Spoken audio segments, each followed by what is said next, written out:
Hello and welcome to live streaming here at the More Freedom Foundation. Today we're going to be talking about Ukraine and we're going to be talking about the U.S. national debt.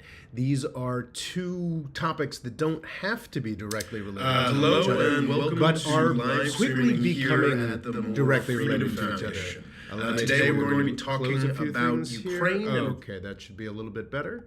Let me know if there are any other problems with the live stream. If you could let me know in the chat whether this is coming through. Again, we're going to be speaking about Ukraine and the U.S. national debt, two topics that do not have to be connected, but are going to be connected in U.S. politics going forward. And I think it's important to do a bit of a primer on what is and isn't important about these issues and their connection as we go forward. A little preliminaries. This is live programming here. I have a bit of a presentation, actually sort of a lot of a presentation that I'd like to put out today. That'll last maybe a half hour, 45 minutes. And during that period, I will not have the bandwidth necessary to check and see what's going on in the comments. You should be civil to each other in the comments. You're allowed to say many, many things in this chat. We're pretty free with what people say. We ask that you not be abusive to other people in the chat, and that you not disrupt the chat. So no, just sort of spamming the same thing over and over again. Nothing like that. We would prefer that you be civil. You can say anything you want about me, my appearance, how my ideas, say whatever you want about that, but be good to each other. We have a moderator who should be dropping in shortly, Logu Cool Extreme. If he sees that you are acting in ways that are inappropriate for the channel, he will warn you, and if you keep acting that way, he will block you. There is no appeal from the Court of Logos, so do what he says, and I guess without further ado, we will get into it. The war in Ukraine is continued. It has worn on for now almost 2 straight years. It is a horrific conflict. As long-term viewers of this channel know, I have a lot of thoughts about the U.S. responsibility for the creation of that conflict, but as of February 2023, I stopped caring as much about that. I'm really interested in hearing from, say, a person in my building about their complaints about their neighbor until the point at which they stab their neighbor. In February of 2022, Vladimir Putin decided to stab his neighbor, and it became a different sort of conflict. It became, as I've mentioned in a couple pieces of media recently, it became sort of a second chance. It became a real opportunity for the United States to clean up its reputation a bit, to actually undertake, for the first time this century, some military action or support for proxy forces that actually had some real virtue attached to it instead of just bloodthirst and the lust for destruction. It was something the United States desperately needed. It was provided an incredible opportunity that, frankly, the United States has thrown away in many ways over the past 2 years, but certainly most obviously and egregiously in our support for what Israel is doing to Palestine at this point. And it's been fascinating just how blazing fast, after that opportunity has passed, how quickly Washington, D.C. establishment types are sort of like, okay, it's time to reformulate a bit here. It's sort of let's ease up on the gas as far as how much we're supporting Ukraine, and it is kind of a very dispiriting transition. Also, there are events within Ukraine that make it clear that it's probably time to try to put this conflict on a more sustainable footing. I had a hunch in October of 2022 when Vladimir Putin and the Russian establishment undertook a partial, a somewhat, a something military mobilization. I had a hunch that that was pretty much the end of Ukraine's big success stories in this section of the hot war over Ukrainian territory. Regrettably, I would have been very happy if I were wrong about that, but regrettably that seems to have been confirmed by no less than the head of the Ukrainian armed forces in an interview he gave to The Economist somewhat recently. I think Zelensky, the president of Ukraine, was pretty angry about that interview that he gave, perhaps understandably, considering the fact that it is being used in, defeatist type of propaganda, which is not how I would characterize what we're doing here, but it certainly provides ammunition for those who are less interested in funding hyper-offensive Ukrainian efforts forever. So I do think that there is some scope from the Ukrainian conflict itself for dialing back a little bit on our commitments and, or at least changing the nature of it.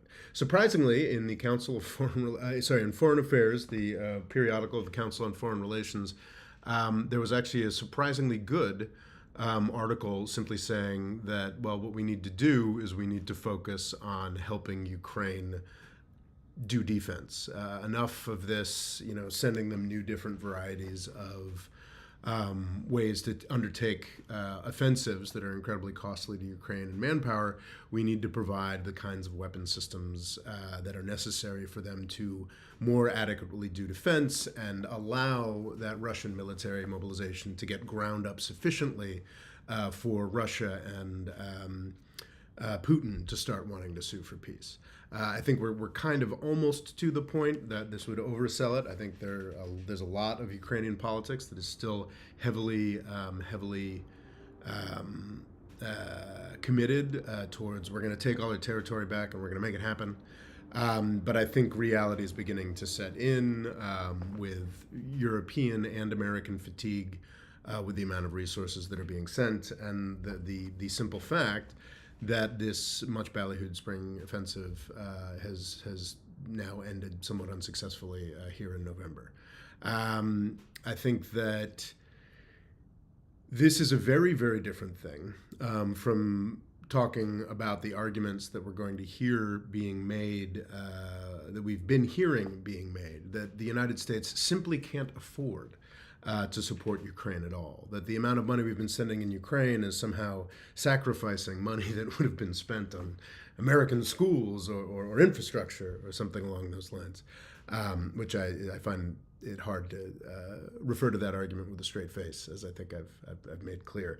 But I think that it's important to be conscious, and I think, as I put in this somewhat over-dramatized thumbnail you may have seen, that I think Zelensky and Ukraine supporters have to be prepared that we're going to start hearing with greater and greater intensity in this coming election year in the United States, arguments about how we simply can't afford any of the aid that we're giving to Ukraine. I think it's time to reformat the kinds of aid that we give to Ukraine towards sustainability or what have you, towards defense rather than offense. But I would not say that we should cut this aid to Ukraine. Unquestionably, in my mind, I'm someone who thinks the United States did a ton to start this war, which does not mean that, it's illegitimate, we should just stop the funding, which is the way some people take it, but it means that we put the Ukrainians in this position and we owe them. I'm not somebody who likes credibility arguments or what have you, but we created this Ukrainian government, and to some extent, frankly, it's a bit controversial to say, but like this version of Ukrainian society, and to pull out now would be, I think, pretty amoral and also, frankly, kind of stupid. I can see in my head, it's like, wouldn't people say this about South Vietnam in the 60s? Yeah, but South Vietnam were a bunch of losers. The Ukrainians are not losers. They have established a very clear periphery or border that is easily defensible. I think of the Ukrainians more as the South Koreans. So it is absurd. It would be absurd to leave them in the lurch entirely after we created this war, after we created this government, after we got tens of millions of Ukrainians to depend on us this way. I don't think it is morally acceptable, strategically acceptable to abandon the Ukrainians at this point, nor do I think we have to. And I think that sort of gets into the meat of what we're talking about here today. How much money have we spent on the Ukraine war? This is a surprisingly complicated question because there are plenty of Ukrainians and plenty of Europeans who would argue, well, actually, the Ukrainians haven't gotten that much money at all. Certainly to the tune of tens of billions, but the kinds of larger numbers that are thrown about ignore the fact that most of this money is just getting circulated through Washington, D.C. It's just sort of different military contractors that are getting this money to ship over some goods, and maybe those goods aren't actually that great. Maybe the Humvees, maybe the stuff that we're charging at a high rate was actually 20 years old and damaged goods that we're charging as if it's a brand new Humvee. I think specifically my podcast partner Rory brought up that argument in a different conversation, and I think there's all broad scope for that. Even if it is mostly decent equipment, massive markups are just part of military contracting. Unfortunately, I'm not defending it. I'm just saying it is what it is. So, absolutely. It's just worth mentioning at the outset that the Ukrainians are not seeing anywhere near as much of this money. I don't think it's as bad as the Afghanistan conflict, where it was like, the United States spent $2 trillion on Afghanistan, and did $1.8 trillion of that ever even leave Washington, D.C.? I think that's a more open question. I think that Ukraine is doing better than the Afghans did out of this U.S. spending, but it is important to mention that at the outset. The Council on Foreign Relations has an answer to how much money we've spent on Ukraine since the beginning of the conflict. This was an article that came out, I believe, in September of 2023. So it's perhaps a month or two out of date. September 2023. It's perhaps a month or two out of date, but I think is fairly. Seems fairly trustworthy. But the confusion here is actually reflected within the article, because they talk about, okay, we've spent $73 billion on Ukraine, and that's super inadequate because that's the money that's gone to Ukraine, but then there's all this other money that's gone to other European allies as part of that money that's gone towards Ukraine. So you can't really say the amount of money the U.S. government is spending, and that you can't limit it to the $73 billion that is, some of which has ended up directly in Ukrainian coffers. At the end of 2023, this is another source a little more dubious than the Council on Foreign Relations, said that in 2022, just in the first year of the conflict, we had spent $113 billion of aid, and that is adding some extra details there. That's probably a solid reflection of what we paid in 2022. I think it's probably fair to go with, I recently had a shouting match with a conspiracy theorist in a cigar bar, and the figure that he was running with, so this is probably the folks, a standard representation of what, Trumpier Republicans would be saying, is that we had spent, since the beginning of this conflict, $150 billion on the Ukraine war. That is a lot of money. Do not allow me to, don't let me sort of cut that back or what have you. That is a lot of frickin' money. But the United States has a lot of frickin' money that it is capable of directing towards this sort of thing. I did a bit of research, and I was honestly surprised to find that these numbers were so high. And these are rock solid, like ironclad numbers. These are from the Congressional Resource Service. In 2020, I had sort of assumed, because so many people had asserted this, you might be familiar with the standard argument for, we should have just stayed in Afghanistan. We should have just stayed in Afghanistan. It wasn't costing us much money. It didn't cost us anything. We should have just stayed there forever. Sure, back during the surge, it was costing us a lot of money. But in 2019, 2020, it was just a rounding error. It wasn't any money at all. So according to the Congressional Research Service, this is pretty ironclad data. This is to the extent that there is data that we know stuff about. In 2020, according to the Congressional Research Service, just DOD, just the military, just the Defense Department, not The State Department, which also had significant expenditures in Afghanistan all the way through the end, and USAID and which is probably another $10 billion added on top of this. In 2020, we spent, the Pentagon alone spent $40 billion in Afghanistan. So you add all the ancillary stuff, that's at least $50 billion. So every year in Afghanistan, this is the lighter years in Afghanistan. This is the easy stuff that we could have just sustained forever, according to most of U.S. media and U.S. government, other than Joe Biden. We were just normally spending $50 billion a year in Afghanistan. That money is gone. In the 2 years, money that's actually made it to Ukraine, we've spent $74 billion. So honestly, there are ways, this is of course fudging the numbers, because everything about U.S. government spending is fudging the numbers. You can say that we've spent an average of, say, $38 billion on Ukraine over 2 years, and we were spending $50 billion a year on Afghanistan, even when it was light, and we just had a few thousand guys there, which is pretty extraordinary. I was kind of shocked to find those numbers in the Congressional Research Service. I hadn't realized that it was that high. I had believed the propaganda that, actually, our presence in Afghanistan was pretty cheap and sustainable, and I was just kind of floored by that. Which isn't to say that we should just accept and think it's fine to spend Afghanistan-level amounts of money on expeditionary warfighting in Ukraine forever. I would not be someone who would ever say that.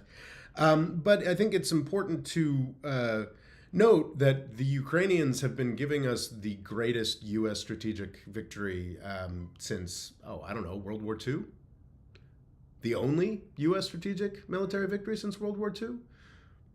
Yeah, probably. Yeah, or I guess, no, actually since the Korean War, in a very similar way, in fact. We've set up a South Korea in the heart of the Soviet Union. If the war stops now, with all that Ukrainian territory in Russian hands, it's maybe a loss for Ukraine, but it is an extraordinary victory for the United States, strategically speaking. For the cost of $10 to $12 billion less of an average year in Afghanistan, we have humiliated and more or less crushed the Russian military. I'm not somebody who thinks these things are worthwhile goals, but I am saying, but much of Washington, D.C. thinks that these sorts of things are worthwhile goals.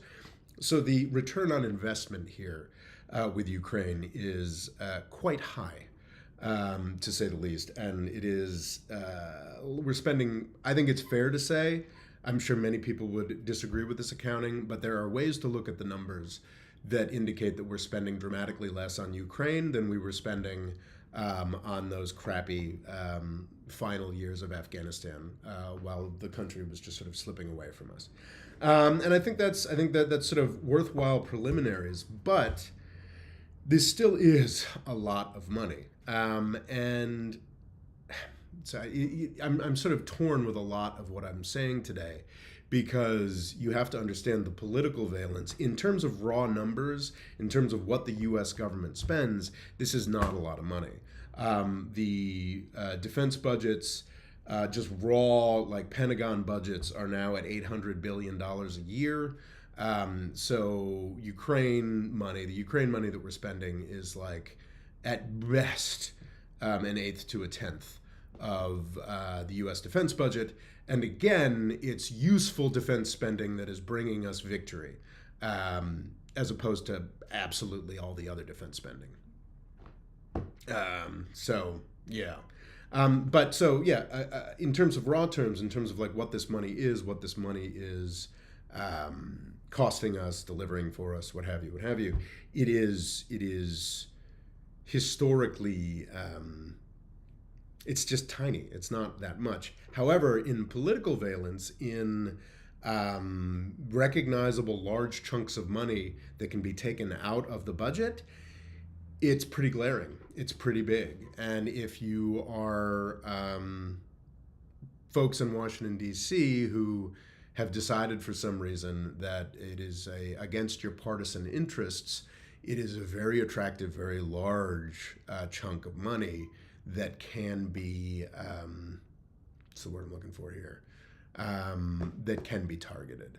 And I think, having said this, what I've said about the war in Ukraine, I'm now going to shift to what I believe is a growing political issue in the United States that is going to intertwine very closely with the question of Ukraine funding over the coming year, and that is the U.S. national debt and the U.S. budget. Over the past couple days, I have dived in on this topic in ways that I have not dived in on this topic in years.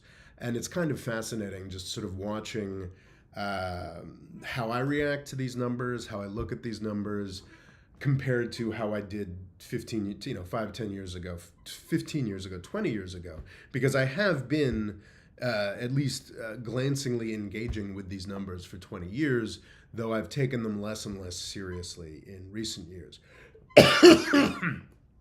As a preliminary question, how much does the national debt matter?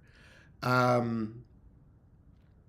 think that we've certainly lived in a political world over the past 15 years where the national debt has not mattered at all, really the past 20 years. And I think that as somebody who, in the 2000s, in the aftermath of the financial crisis into the 2010s, believed that the national debt was of paramount importance, was incredibly damaging to U.S. prestige, U.S. power, was a potential booby trap or a ticking time bomb. I think that's I was a firm believer in the idea that the national debt was a ticking time bomb, and that we just needed, like, Moody's had to downgrade us, or Russia or China or Japan just had to sell all their American debt, and then it would explode, and that's the end of U.S. empire, that's the end of the U.S. run financial system, it's all over, blah, blah, blah, blah. I believed that for years. I no longer believe that. I believe that we are living in a sort of like fantasy la-la land. To some extent, with money, we've always been living in a fantasy la-la land. I mean, the people who get all freaked out about fractional reserve banking are innocents, don't quite understand how the world works, but they're not wrong. There's something fundamentally insane about the fact that we give our money to a bank, and a bank holds on to like 5% of our money and loans the rest of the money out. And that's just, I mean, that's weird. That's weird. That's strange. That is a weird financial world that we have been living in for hundreds of years now. But it works. Since 2008, we have taken that strangeness, that weirdness of our financial picture, and we have taken it up to 11. I have now, at this point in my life, probably read 10 to 15 books on what happened to the U.S. and world financial system after 2008. I read it from different contexts, from different countries, different approaches. And the more I read and the more I learn, the more clear it is to me how nuts it is.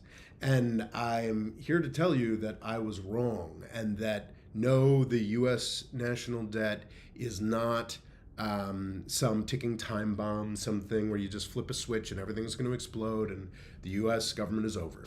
That is not the case.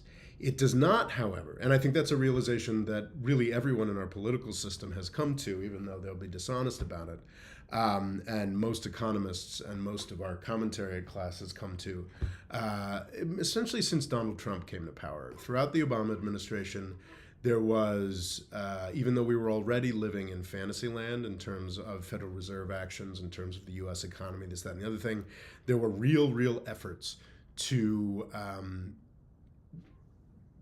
reimpose reality, reimpose an understood sense of how the U.S. budget and the U.S. economy was supposed to work. That is now seen as a tremendous mistake, because Donald Trump came to power, threw out everything, jacked up the deficit to $1 trillion a year for no good reason, not because of a financial crisis, not because of COVID, but just because he just wanted to fire hose money, and it seems to have worked. It seemed to have actually, even before COVID, seemed to have finally ended the Great Recession. So the consensus is that when interest rates were low, Obama and the Republicans and the Fed should have actually acted to spend a lot more money back then. And I think that's probably true. I think the mistake that a lot of people are making and are still living in at this point is the idea that the debt never matters. That no matter what happens, we can just keep spending money, going crazy. Da, da, da, da, da, da. I don't believe that's true. I don't think, I'm not saying it's impossible, but I don't think that the ticking time bomb scenario makes any sense. I don't think that the idea that we're going to get to some point 2 months from now, there's going to be a downgrade, China's going to dump a bunch of debt, and then the whole U.S.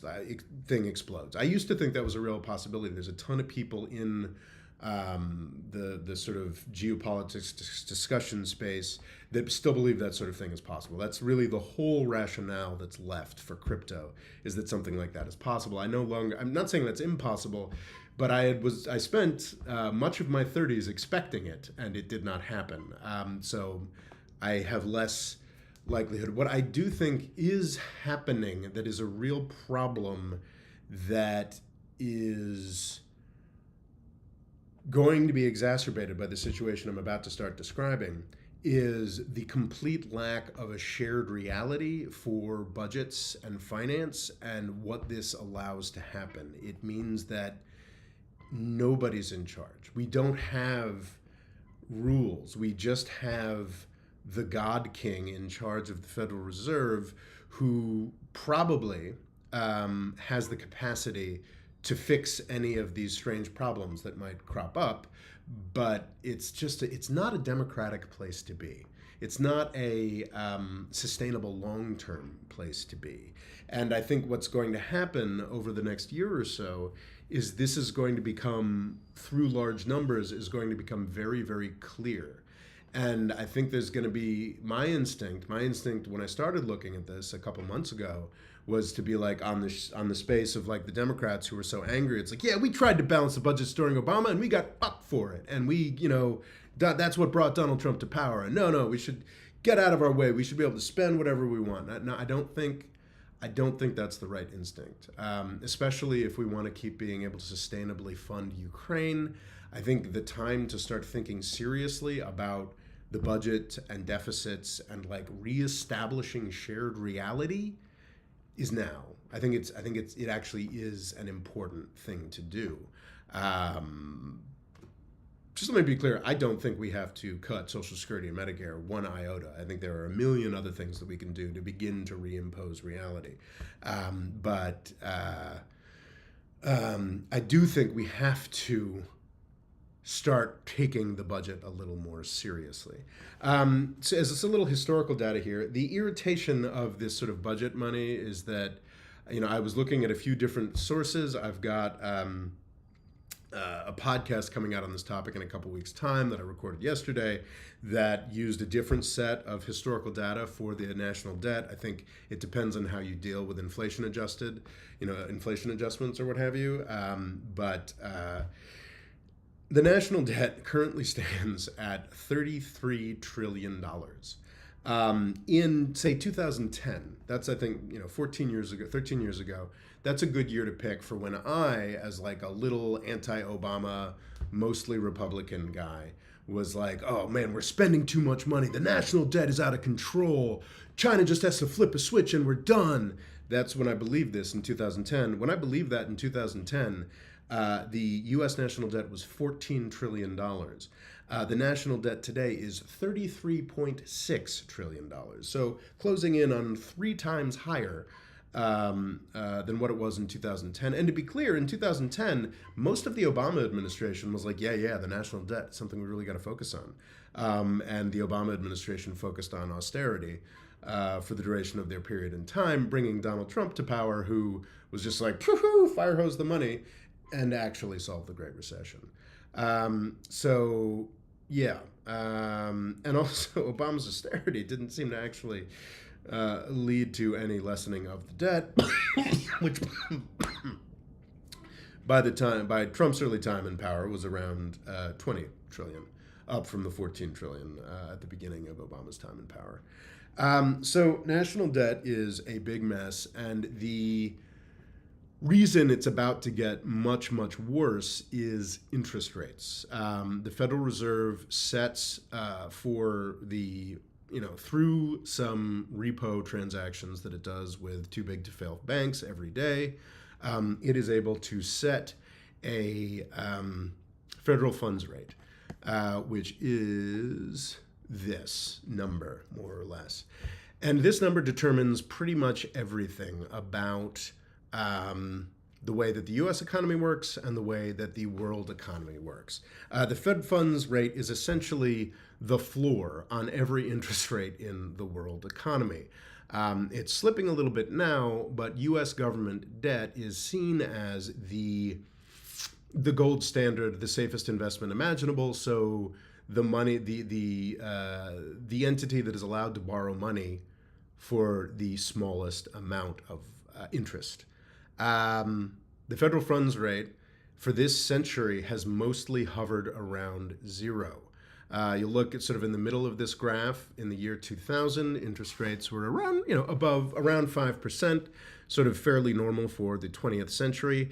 Even before 9/11, there was a bit of a stock market crash in the year 2000. It was the first tech bubble, the first tech bust. In reaction to that, you can see interest rates went down very quickly in the first years of this century. And then, of course, 9/11 happened, and they continued going down.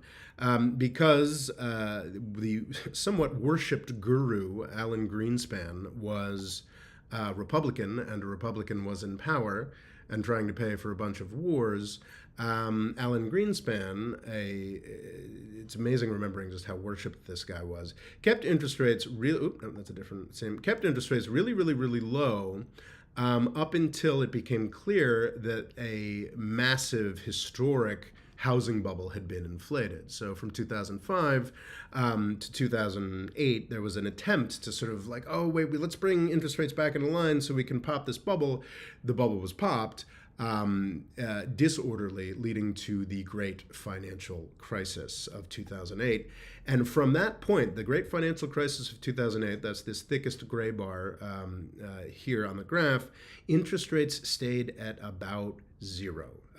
Up until you had a Democratic head of the Federal Reserve. I believe it was, I forgot, Janet Yellen. How could I forget her name? She's now our Treasury Secretary. Janet Yellen, a Democrat in front of the Federal Reserve, and had a Republican president and a gangbusters economy because of the amount of money that he was spending. And there are sound, beyond partisanship, there are sound economic reasons why Janet Yellen might have done this, because Trump was finally spending the way that every Fed chair had told Obama he had to spend, but he was not allowed to spend because he didn't want to do it, and the Republicans didn't want to let him do it. So it's not just partisanship, but regardless, it was a Democratic Fed chair that started trying just a little bit to get interest rates back up to 2.5% between 2015 and COVID, and then poof, boom, down to zero again. So really, for most of this century, up until the tail end of 2021 or mid 2021, interest rates were zero, or they would try to bump them up for like a couple months, maybe a period of a year or two, and then they'd come crashing down. For the past 2 years, interest rates have been significantly higher. What this means is that the U.S. federal government, well, this means a lot of things, has had a lot of huge impacts on the housing market, really everything. But what this means is that the U.S. federal government now has to pay a lot more money for the money so it has to pay a lot more interest for the money that it borrows. And this is mounting very, very quickly. The U.S. government borrows money every week in different forms. You've got T-bills, T-bonds, T-notes, what have you. Bonds are 20 or 30 years. Notes are 2, 3, 5, 7, or 10 years. Those pay out, I think, interest every 6 months or something like that. And then T-bills are much smaller, shorter-term funding for the federal government. This stuff is all constantly rolling over, so the average aggregate interest rate that the federal government has to pay is constantly going up as more and more of these debt instruments get rolled over in at the higher interest rate. So in 2021, the U.S. government was paying about 1.6% interest on the tens of trillions of dollars of debt. Not a lot. As of now, the average interest across all this debt is 2.97%, because there's still a lot of stuff that we're paying, 0.1% or less on. But that's going up rapidly. Everything new that all the new money that the federal government has borrowed is at like 5 or 6%. So basically, the interest charges in 2021, the United States was paying $352 billion worth of interest in 2021. That's 352. So that's like what, 4 or 5 Ukraines or something, depending on how you calculate the Ukraine money, just in paying interest on the national debt. That was in 2021. In 2022, because of and that was just after 6 months of higher interest rates, we were paying $476 billion. In 2023, the interest charges, so the 2023 fiscal year just ended, I think in, September or October, and we paid $659 billion in interest charges. If interest rates are maintained at this level for another couple of years, interest charges will be the largest program that the federal government runs, larger than the Defense Department, larger than Medicare, larger than Social Security. This is kind of a big deal. And it's again, I'm not so worried about instant calamity. What I'm worried about is just a complete weirding away of any sense of reality and how any of this functions. This is a serious breakdown in the idea that the national debt is anything other than just sort of a large number to be like, around. And that number is getting larger at a rapidly increasing rate. In 2017 or 2018, I believe it was, I was outraged because Donald Trump, in peacetime, in a time of what was generally regarded to be economic success, started spending so much money that the U.S. annual deficit, the difference between the amount of money that the U.S. government took in and the amount of money that the U.S. government spent, was $1 trillion. I was outraged by that. I was like, how could you have a deficit of $1 trillion? The last year of Bush and the first year of Obama, because of the massive financial crisis and the amounts of spending that had to be done around that, they had deficits around $1 trillion, but that Trump had just sort of voluntarily started spending, having a deficit of $1 trillion a year, struck me as insane. Joe Biden's deficit, all the COVID spending is done. Joe Biden's deficit in 2023 was $1.7 trillion.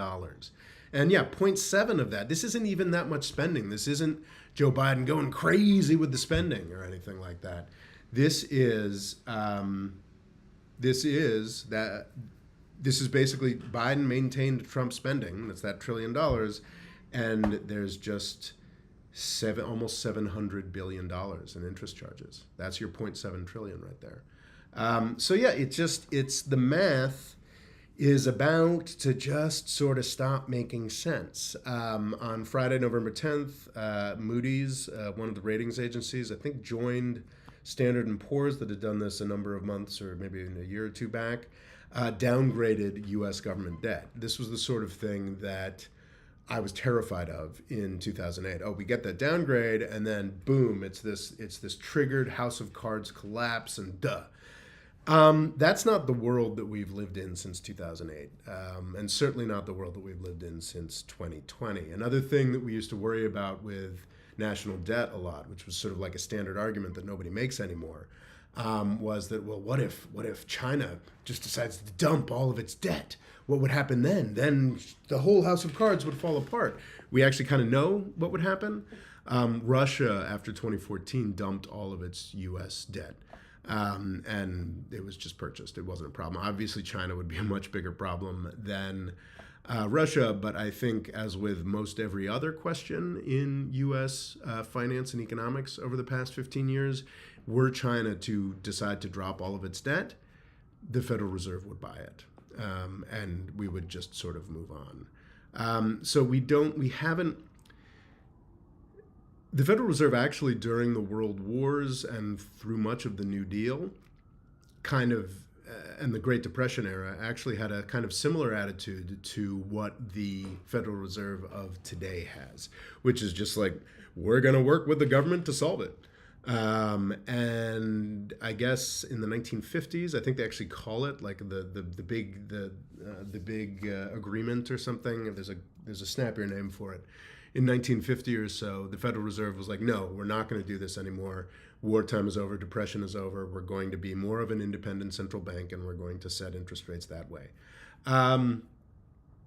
It's interesting. The Federal Reserve has certainly retained the independence of the era between, say, 1951 and 2008, but it has not retained the humility. It has not retained okay, we're just going to pull these levers, we're not going to do other things. Starting in 2008 and accelerating vastly in 2010, we got a Federal Reserve that's just sort of like, we're going to do it. These particular securities, you can't make a price for it. We're going to make a price for it. We're going to buy them. People aren't buying enough U.S. government debt. We're going to do it. We're going to buy it. We're going to buy that debt. We're going to buy any securities we need to buy. We're going to buy anything we need with our unlimited printing press. We're going to do whatever we need to keep the system ticking along. And I don't think we're even at the beginning of the potential powers of the Federal Reserve to do that. And I think that's the different world that we live in post-2008, post-2020. And that's great that these sort of threats like, oh, we're going to get a downgrade and it's all over, or China's going to sell some bonds and it's all over. It's great that those aren't threats anymore. It's great that those aren't real factors or real issues in any way. That's cool. But I think it's important to recognize how anti-democratic that is, how just fucking strange that is, and how it makes it impossible for really anybody without a degree in finance and constant set of attention. I have a lot of free time, and I have been puzzled by finance and the Federal Reserve and economics for a decade, and I can follow the news stories, I can follow the crises, I can read the books. I've read 10, 15 books on this, and I just feel like I barely get it, but not really, and I only feel like I get it to the extent that I get it because I've read 3 or 4 of these finance books in the past month. You know, like, it's fiendishly difficult stuff because fundamentally it doesn't make sense. Fundamentally, it is a realm without a shared reality where the underpinnings and the foundations are constantly shifting. And one of those is the completely mythological chosen idea that a government has to balance its books.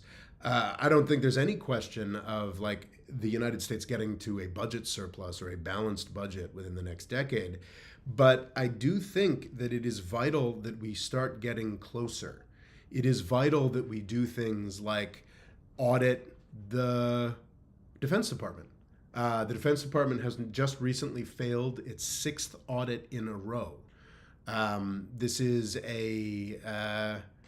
just sort of another part of the fundamental unreality that is the U.S. budget, that every entity in the country is strongly legally required to pass audits. You know, if you don't, I believe you are potentially committing fraud. This is a real problem. You have to have the books straight.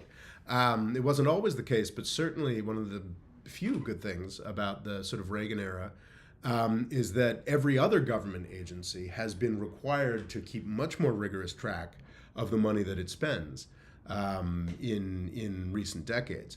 The Pentagon is not. We should probably audit the Fed. We should probably have more people other than...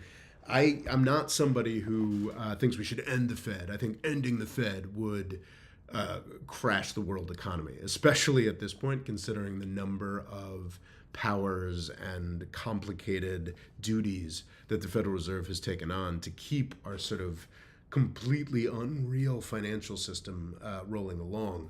But I do think we need to have a better sense of what exactly is going on over there. It's not that I don't find Jerome Powell or the other governors to be trustworthy. It's just that they have too much power, and there should be more accountability. And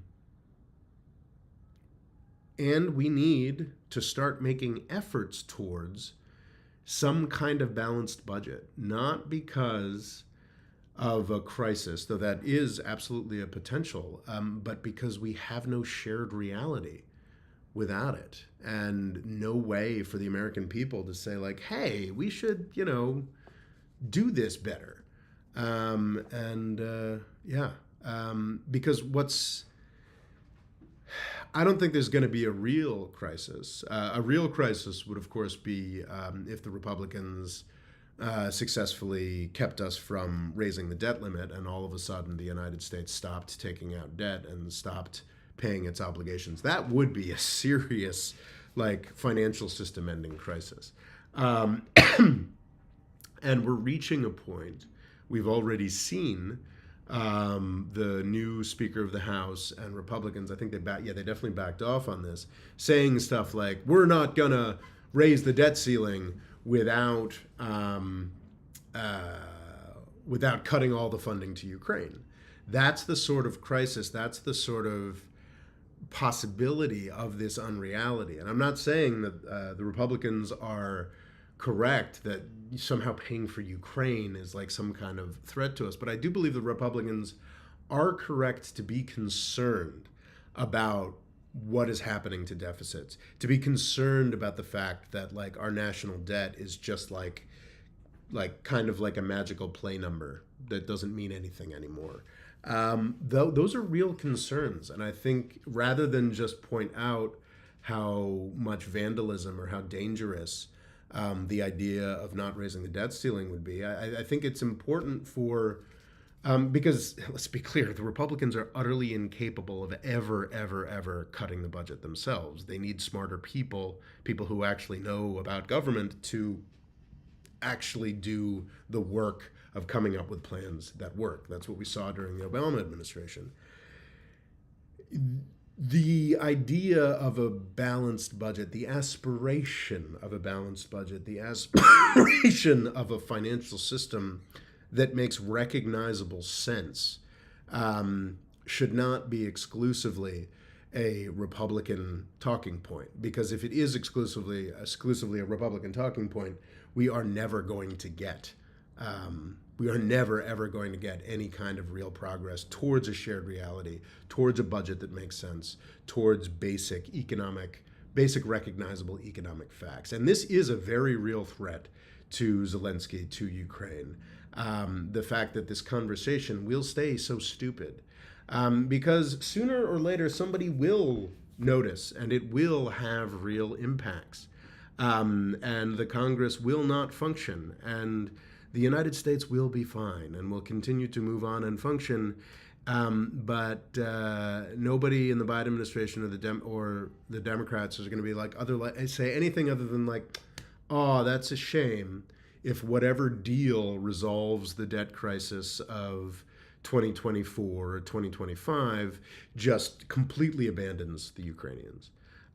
So I actually do think that this very arcane, very hard to explain, hard to understand issue that I hope I've added some light to, I do think it is accurate to say that this issue is Zelensky's greatest foe, is Ukraine's greatest foe. And I think it's something that we should pay more attention to. And I hope to in the coming weeks and years. We shall see. Okay, I think that is the close of the presentation for today. That was a solid 50 minutes. I think that was decently delivered. Do we have questions? I will emphasize, of course, that it's nice to see 91 people here. That's great. I would emphasize, of course, that I am more likely to answer your question if it comes in the form of a super chat. I am quite mercenary here. All right, let's get to questions. And Do we have questions? Do we have questions? I see arguments. I see. It's nice to see so many folks here on a More Freedom Foundation live chat. I should do these more often.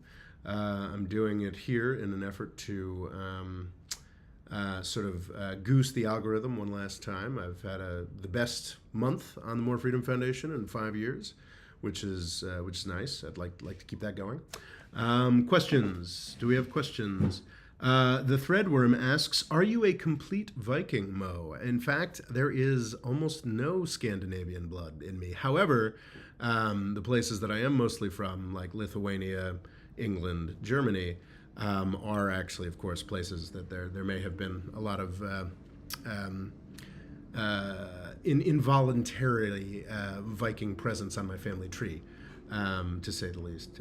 So who knows? Maybe there's some Viking in there, but certainly not the way that I identify as Scandinavian. I'm more English, German, and frankly, American. That's sort of. I'm not somebody who really shies away from describing myself as American or U.S. Asian or whatever. It's been hundreds of years since most of my ancestors got here. Questions. And the tariffs would increase the German federal court. Oh, man. Yeah, I haven't read enough about this, but Maltemeyer brings up the German federal court just lulled 60 to 260 billion of the German state budget out of existence, which is kind of interesting. German passion for balanced budgets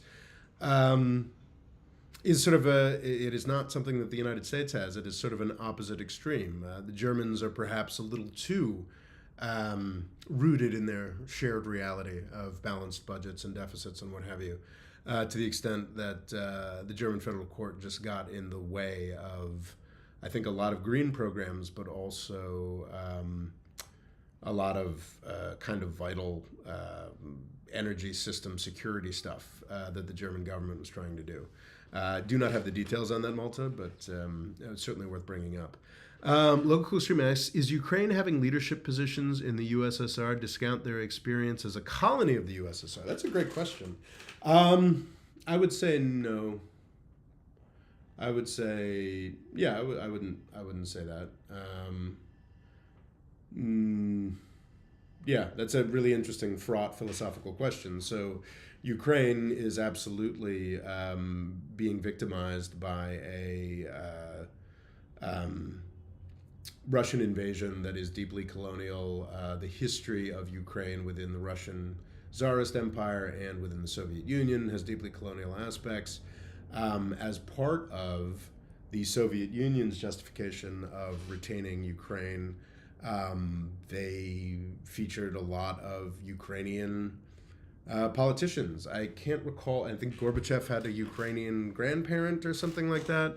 Khrushchev was, no, I don't think Khrushchev was Ukrainian actually, but he was certainly very fond of the Ukrainians and gave them Crimea, which has certainly caused some problems. But there's no question that there were highly placed Ukrainian folks. I think perhaps the question might get a little bit muddied by how big and how powerful Ukraine is, what a tremendously significant part of the Soviet Union it was. If you look at the USSR or even modern Russia today, most of what matters is sort of on a rim at the top of Europe. And Ukraine had a lot of the industrial capacity and a lot of the population that mattered to the Soviet Union. So maybe it's a little muddier and a little more questionable, but I don't think anybody would question whether the Soviets or the Russians had a huge impact on Georgia. Yet Georgia provided, probably for me as a kid growing up, I remember this guy, probably the second most well-known Soviet figure of the 1980s, which I think he was the Soviet foreign minister, I believe, Eduard Shevardnadze. Have I gotten that right? He was a Georgian. I think he ended up becoming a Georgian prime minister or president for a minute after the Soviets. Don't quote me on that. But I don't think anybody would question whether Georgia was the victim of colonial interest from the Soviet Union just because the foreign minister was a Georgian. So we probably shouldn't let the size or power of Ukraine detract from giving them the same credit we'd give Georgia. D-Man33 says, I don't know if the financial system is the right institution for building that reality because of its esotericism. Esotericism? Oh, that's a great word. Since the education system interacts with the public most directly, shouldn't it serve that role instead? Well, what is it going to say? I think money is a great place. I think I might just outright disagree with you, D-Man. I think that money is a great place to have a shared reality. It's important to have a shared reality around money for many purposes. I mean, what is a market? What is economic success other than confidence? I've made videos about this in the deeper past. You have a successful market, you have a successful economy if everybody believes you have a successful market and a successful economy. If you don't have, as I don't believe we currently do have, the basic fundamentals of agreement on what the government is, what government debt is, what any of this stuff actually means, if we don't have that, things can get very messy. And I think we may see that in the coming decade. And I think some kind of fiscal stability, or at least progress towards fiscal sanity, is a great way of establishing that shared reality. So I would say that actually finance, even though it is completely esoteric and made up, is one of the most vital places to have that shared reality. We should establish shared reality in an education system, but I just don't see the real instant implications and what's the word I'm looking for? The applications of that shared reality. I mean, of course they're there, but I mean, education is and also that's sort of an infinitely difficult question. Education, are you talking about a national curriculum or something? I mean, that is something that has been tried and failed for quite some time.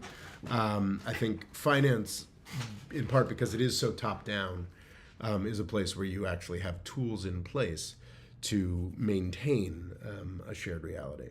The education system, I think I get your point. I think it's a valid point, but I think that when the rubber hits the road in terms of applications and how would we do this, it's harder for me to quite understand, D-Man. But I think that's a very valid point you make.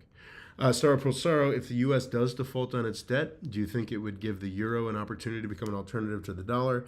I think if the U.S. defaults on its debt, a lot of other things break, maybe including the euro. I mean, it just the U.S. defaulting on its debt, so one thing that I have learned in sort of recent readings is just the literally trillions of dollars worth of transactions that happen every day that are tremendously dependent on each other, use the dollar and dollar commitments as the basics of it.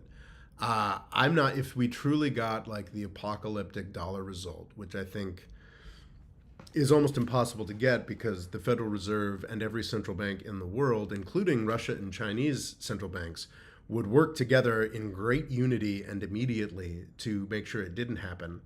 I just think that if there were a crisis in the dollar that sort of ended the dollar, I think it would end everything else as well, which is why the European Central Bank, the Chinese Central Bank, and the Russian Central Bank would do everything in their power to make sure that the Federal Reserve's efforts and the US dollar did not fail.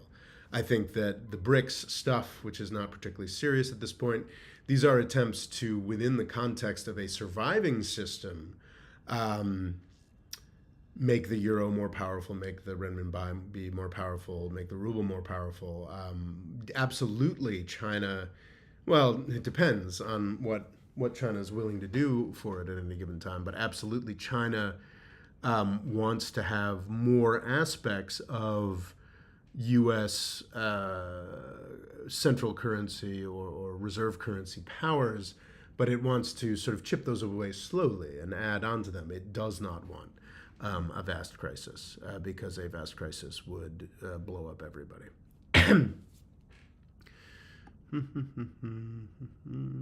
Questions, questions, questions. The Attack Titan. Your thoughts on John Mearsheimer, Jeffrey Sachs, the Duran podcast. John Mearsheimer it was definitely absolutely right about everything that would happen with Russia and Ukraine and NATO. And did a bit of a victory lap and was pilloried for that. I would say unfairly.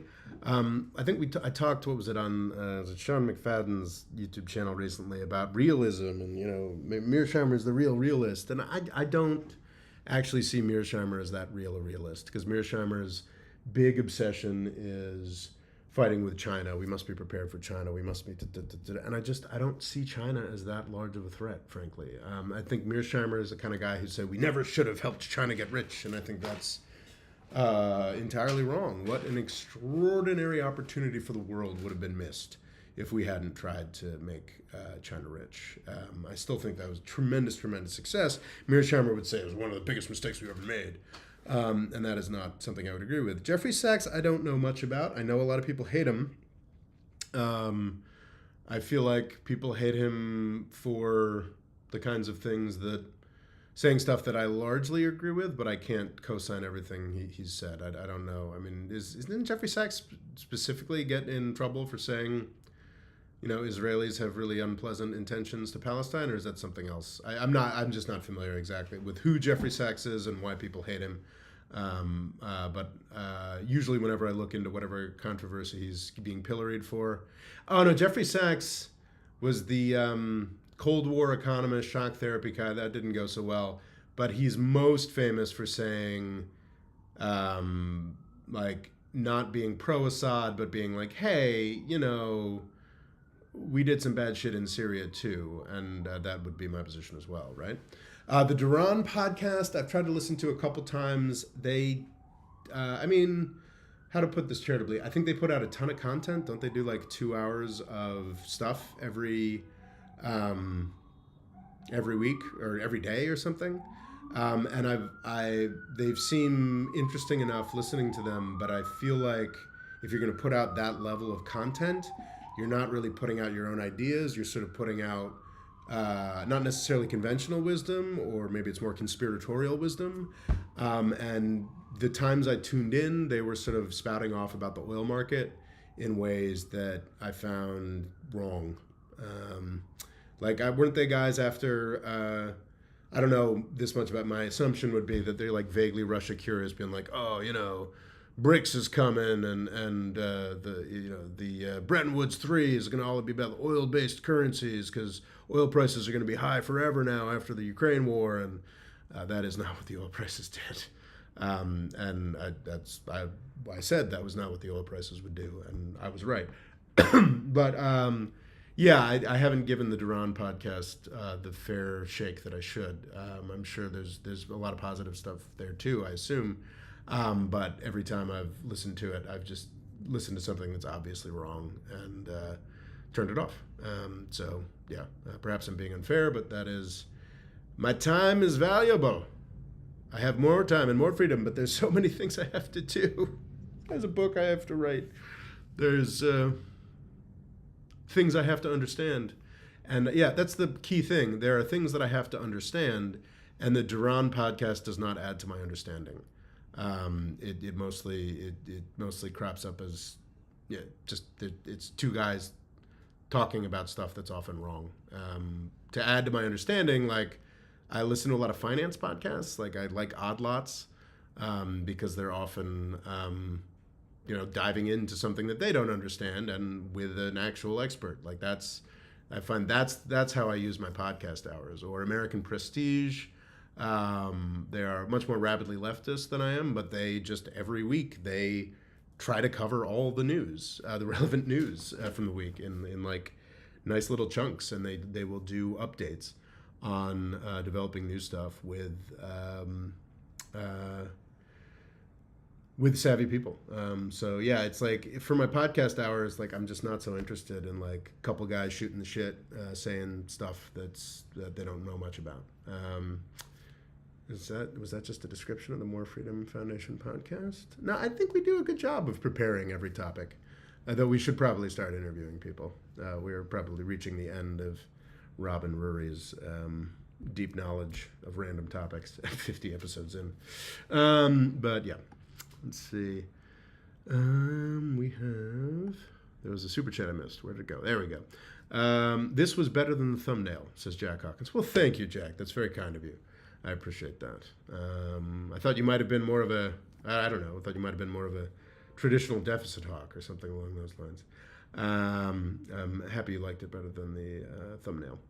Jack, have you got other stuff I can react to? I mean, it's a kind thing to say, and it's a very generous super chat. If you have anything else you'd like me to talk about, Jack, just let me know, and I'll try to notice it and say it. Let's see. Kabir asked a good question. Says Fuad. Okay, Kabir, where's Kabir's question? Kabir, do you think the economic numbers of some countries are bloated because of some financial mumbo-jumbo BS? I think they're all inflated because of some mumbo-jumbo GS. But this is the key thing here, and this is what I'm talking about with the shared reality. The key thing is that they have to be inflated by the same agreed standards of financial mumbo-jumbo BS. There's a couple books out there on GDP, gross domestic product, and for years I've been meaning to just read one of those so I have a deeper understanding of what the F it is that they might be talking about. But like gross domestic product, I use it all the time in my videos. I use it as like a shorthand of like, is this country successful? Or your gross domestic product per capita, like, is this, is this country, are the people there rich or happy? This, that, and the other thing. And it's all bullshit. But it is a shared reality idea of bullshit of like, we're going to take these same metrics from place to place and use them for comparison. And when this is done rigorously, it is valuable. It does provide us information that tells us worthwhile things. I can't remember, this was Nigeria, I think. Nigeria changed the calculation of its GDP and it went up by like 40% or something like that. And I think that's a really this is a decade ago, I think. Or maybe it was 5 years ago, or maybe it was 6 months ago. I don't know. I have no measure of time anymore. But I think that was really instructive about how seriously to take these aggregated financial numbers. They are too many people, because they move markets, and they should move markets. I'm not talking about GDP specifically. I'm talking about just other figures that come up. So they are deadly serious and important and useful, but that does not mean that they are some kind of ironclad representation of reality. It's all financial mumbo-jumbo BS. And I think that with that understanding, the periodic scandals we have about this Chinese economic measure or that Indian economic measure or that amazing story where Nigeria was just like, oh no, we got the numbers wrong. We're 30% richer than we said we were. Like that.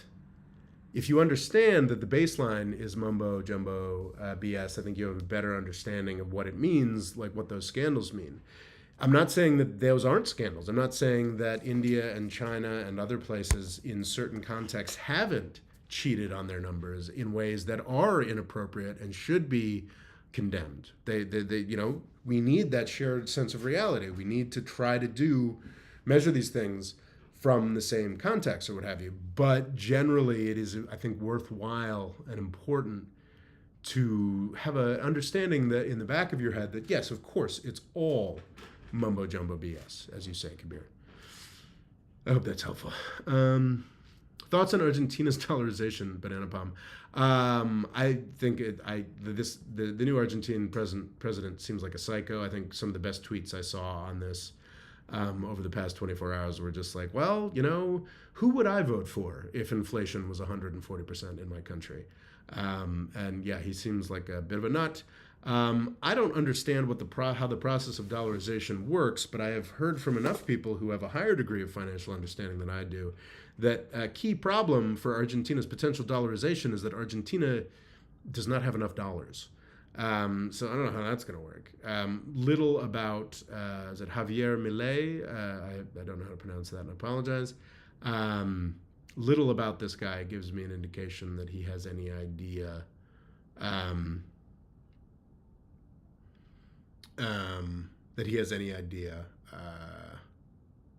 or that he has the capacity to actually do the things he says he does. It looks very Bolsonaro to me, but or even frankly less balanced and positive potential in Bolsonaro.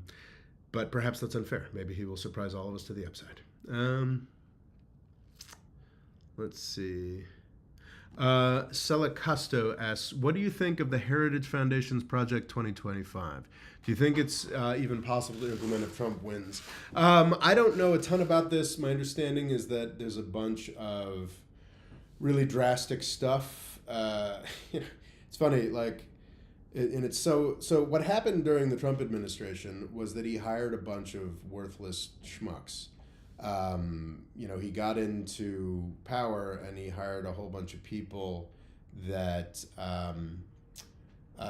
Fox News told him to hire. So of course it was a bunch of, supposedly he was this anti-war guy, supposedly he was this populist guy, and because of the people he hired, the only thing he'd managed to accomplish was to kill a lot of people, put troops in Syria, destabilize things, and do a tax cut. He accomplished nothing of what he said.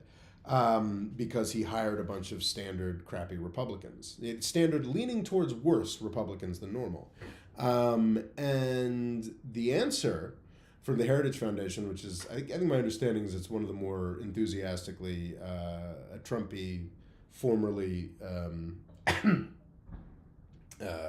more establishment conservative institutions, the answer they have is no, it's not the top line cabinet people, all the trash that Trump hired at the top level. The problem is they were sabotaged by the permanent government.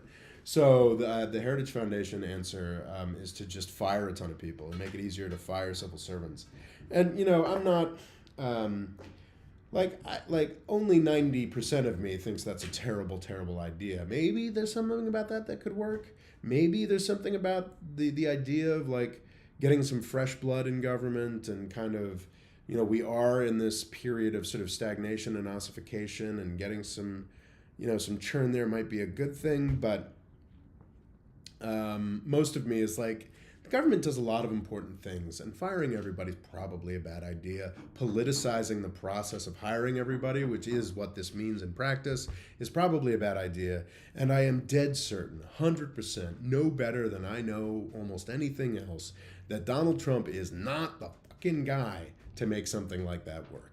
I'm not entirely certain if that's exactly the Heritage Foundation plan that we're talking about, but my memory leads me to believe that it's about firing as many civil servants as possible, because it wasn't John Bolton and Mike Pompeo that sabotaged Donald Trump's agenda. It was all their their underlings in the civil service, which is a fundamentally broken premise as far as I'm concerned.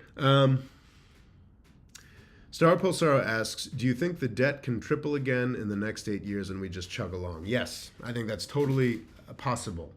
But I think it would also be insane. I think it would be also yet another, I think it's totally possible. I think it's also possible that the Republicans or a Democrat or just somebody on Wall Street uses that as an excuse to blow up the world financial system. And, in their mind, totally justifiably. I think that's a real possibility. Can the drip triple again in the next 8 years, or would we just chug along? Yeah, I think it can, but I think it would be a really bad thing if it did. And I think that it would be another reason for people to look at what's going on with U.S. politics and say, does any of this mean anything? And just sort of become jaded and dip out. So yes, I think practically, considering about how the past 8 years, past decade, debt has tripled, and we just continue to chug along. Yeah, I think it can happen again, but I do think it would be bad, and we should work against that. Didn't he also want to attack the Falkland Islands? I saw somebody talking about this tweet, so I think the problem was that he got in some trouble because he defended Margaret Thatcher because he's a crazy libertarian. And of course, the Argentinians don't much like Margaret Thatcher because she, when they had invaded the Falkland Islands and said it's Argentina now, she kicked them out, and they don't like that. And so there's a theory that he is overcompensated by saying that Falkland Islands are unquestionably Argentine territory, despite the fact that the British have controlled it, except for a couple months there in the 1980s, for a century now. I don't think Argentina is about to invade the Falkland Islands.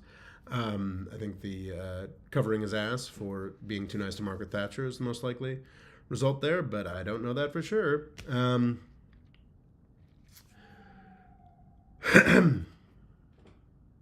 Questions. Rising up against who and for what? Nikki Haley is the worst case scenario. Wow, do I agree? Questions. Local cool extreme. What's holding back the yuan from beating even the British pound, despite being 5 times bigger economically? This is not my core competence. My understanding is that on at least one occasion, perhaps multiple occasions, over the past decade, China has begun to do what might be necessary to be a better competitor as a reserve currency. I think it requires a certain lack of capital controls, allows folks to move their money, their Chinese money, in and out of China.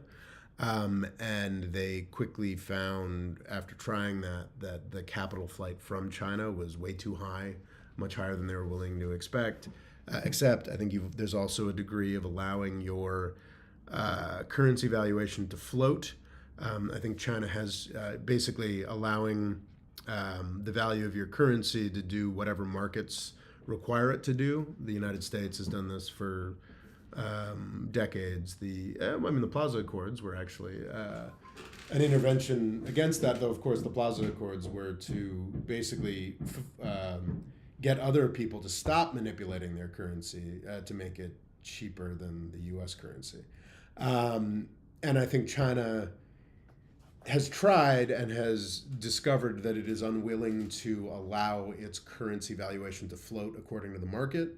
It has tried and found that it is unwilling to allow money to flow in and out of China as freely as it would need to be. So I think that is why. Whereas the British pound has been doing those things for centuries. And the Chinese renminbi is not willing to do those basic things. There may be some other aspects of this, but that is why, in some contexts, the British pound is still a more successful reserve currency than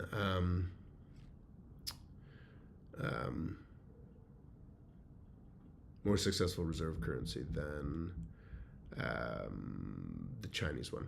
Ilya asks, do you think that John Mearsheimer's predictions regarding how the Russia-Ukraine war will end will come true as well?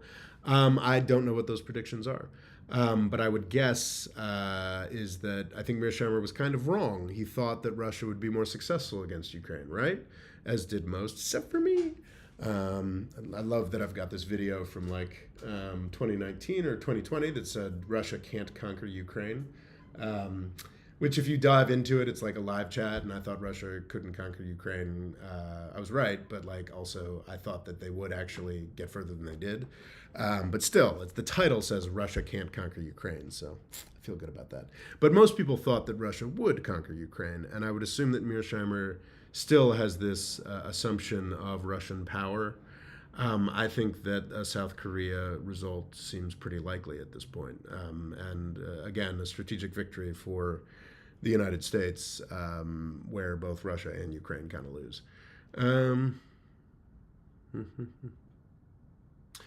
Yeah, Ricey Doctor says the extreme amount of restrictions on yuan trading allows China to better control the yuan's value. Which is why the yuan will never beat the dollar as long as China treats the yuan as a lever of economic control. I think that's a much more succinct way of saying what I was trying to say, is that China is still too addicted is pejorative, but is still too committed to using control of the Chinese currency as a tool of development, as a tool of economic management, in ways that you just can't do that if you want to have a true competitor as a reserve currency. Do we have questions? So D-Man asks, so is the Convention of States all nonsense, or is a route to the systemic change that is clearly needed? I'm not familiar with the Convention of States. I don't know what that is. do we have questions? I mean, feel free to talk amongst yourselves. I guess I could sing. I don't know.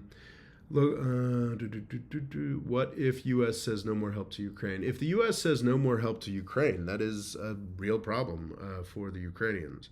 I mean, it's already enough of a problem. We apparently have been shunting our the artillery sources that we had been sending to Ukraine. Apparently, significant amounts of that have now been shifted over to Israel, which is not helpful.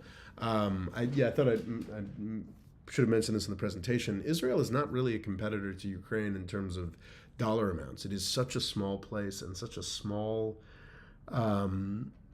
plot of land that's being fought over there. It's horrific, the loss of life. But really, it's even if you look at Biden's proposed spending package, he wanted to do another $13 billion to Israel, which is an extraordinary jump up in the amount of money we give them. A fourfold increase in our annual, our already absurdly large by everybody else's standards, contribution to Israel's budget. But it was 12 million or 12 to 15 million for Israel and 60 million for Ukraine. It's kind of fascinating. What if the sun does not come up tomorrow? I feel like the sun is probably going to come up tomorrow, but I don't know. No guarantees. Or that any of us will be here for the sun to come up tomorrow. Do you ignore the super chat? Did I ignore a super chat? I hate doing that. Sorry, let me check. Where is super sour perso? Can the debt triple again in the next 8 years if we just chug along? I did that. Did the Heritage Foundation's Project 2025. This was better than the thumbnail. Thank you, Jack.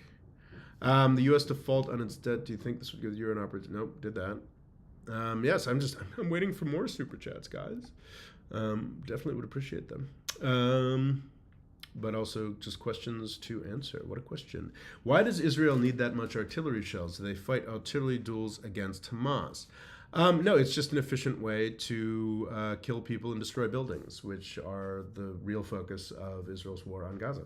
I think artillery is also pretty useful for destroying things with specificity. I've emphasized many times, I am not the military technology guy. I'm tremendously suspicious of most of the claims that are made for military technology, specifically stuff that's a lot more expensive and complicated than artillery shells. I do think artillery shells have demonstrated, certainly in World War I and in the conflicts thereafter, that they are really efficient ways for infantry to destroy targets. And cheap and worthwhile, and the Israelis are certainly doing destruction, and that is why they might need artillery shells.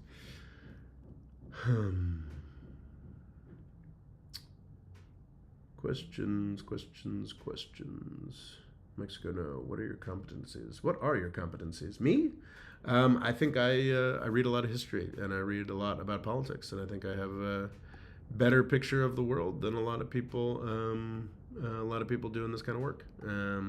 Those are my competencies. Let's see. Local stream questions. Are you going to do a video on South Africa and Nigeria? Both seem like potentials, but are also flailing.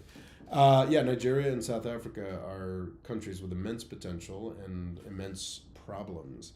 Thankfully, neither of them seem to have been embroiled in...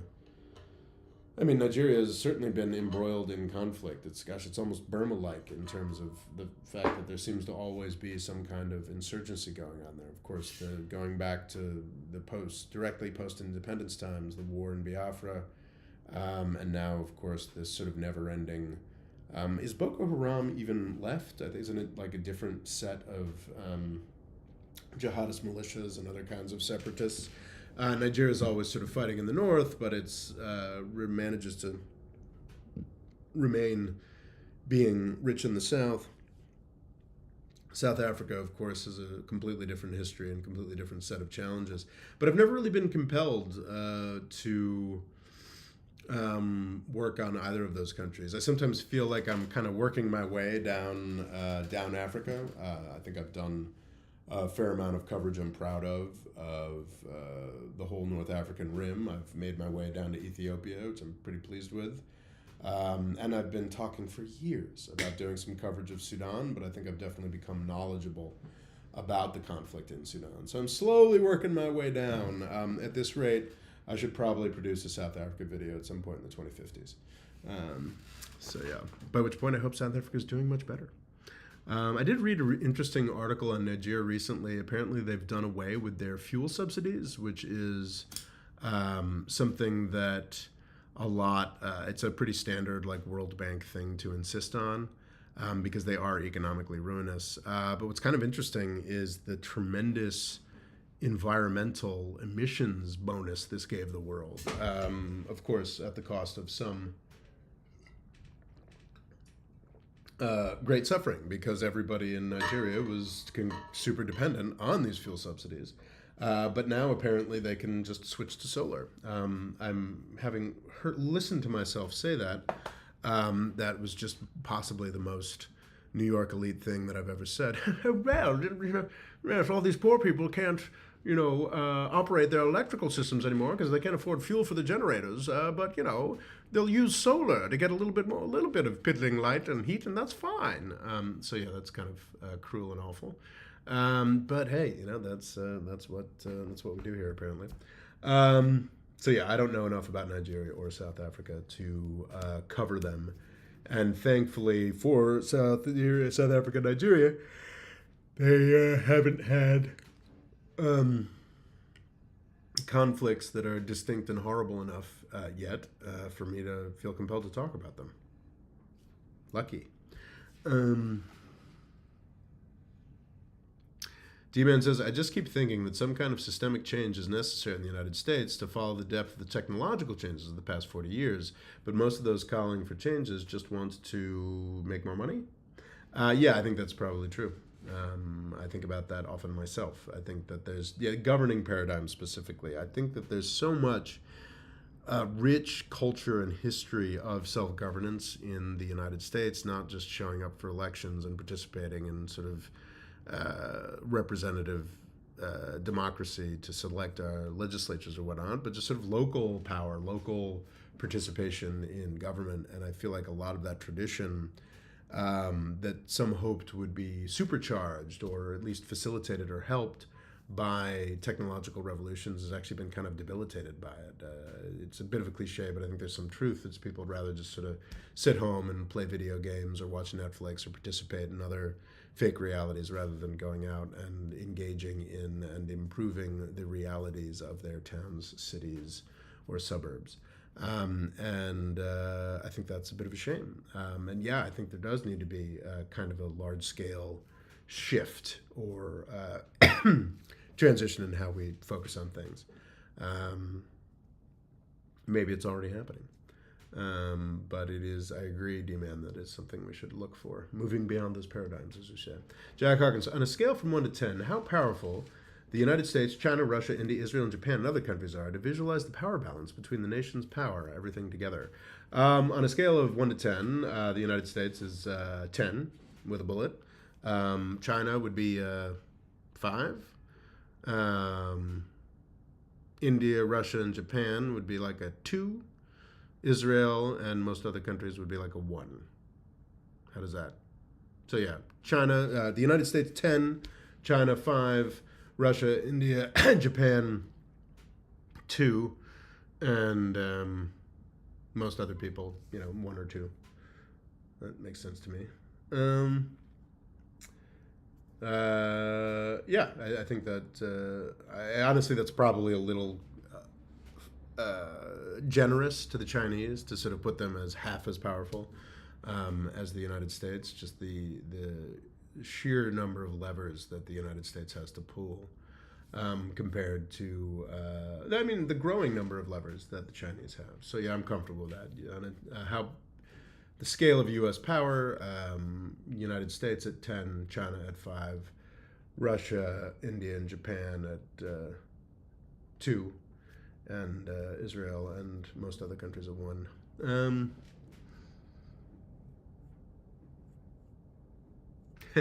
Rusty Doctor says, I think China would be 2 and every other country is 1. I think that's, I think I sometimes am overly dismissive of Chinese power.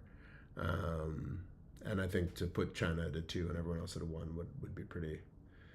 I don't think we're quite there yet. I think we're getting there. I think the United States keeps on adding sticks to its bundle of attributes. But I don't think we're quite there yet. And I do think China at least has the potential to become a more real competitor by the end of the century.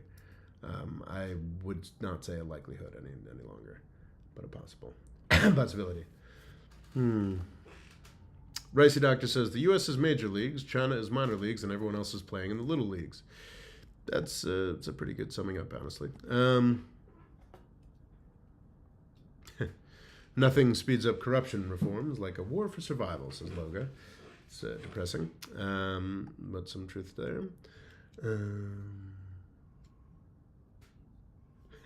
Jesus. Multimeyer says Japan has finally broken out of its stuck economic situation it was in for decades by getting into a worse economic situation, which is grim. Would China invade Taiwan if the U.S. gets militarily drawn in the Palestinian conflict? I don't think so. I think that all of these fantasies of China invading Taiwan in the 2020s are poppycock. I think absolutely the United States could force a situation where they feel that they have to invade and precipitate that. I think that's largely sort of what we've seen on the Biden and Trump administrations is the United States escalating the question in ways that China would vastly prefer it was not escalated.